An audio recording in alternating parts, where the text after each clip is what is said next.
Hello mga mamshi! Welcome to Pinch of Joy! Ngayon, gagawa tayo ng perfect combo na ulam. Una, nagisa lang ako ng bawang, sibuyas, at dinagdag ko na yung ating ground pork. Haluin lang natin at maglagay tayo ng paminta and a pinch of salt.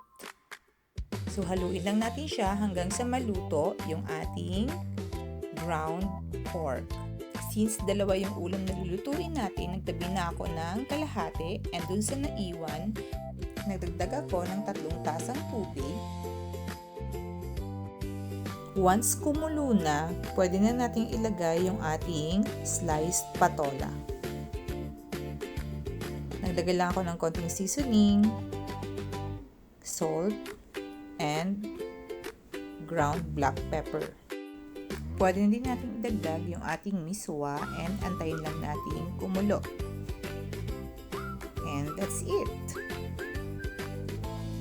So, ayan na yung ating finished product. Meron na tayong masarap na miswa soup with patola. For our next dish, gamitin ang tinabing ground pork. Dagdag natin yung ating diced potatoes.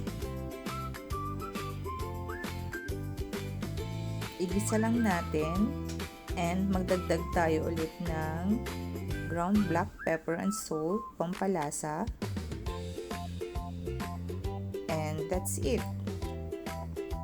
Once luto na, ilagay natin siya sa isang bowl. And magdagdag tayo ng 2 eggs. Mix lang natin and maglagay tayo ng 2 tablespoons ng flour. Mix well and ready na siyang i-fry.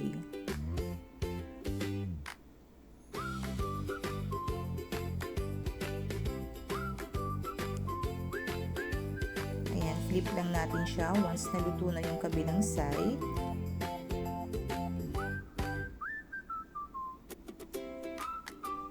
Yan, okay na siya.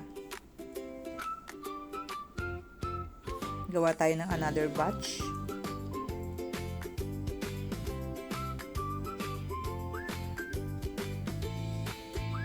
Ayun. And okay na yung ating tortang giniling with potatoes. So, perfect combo siya para sa ating miswa soup with patola.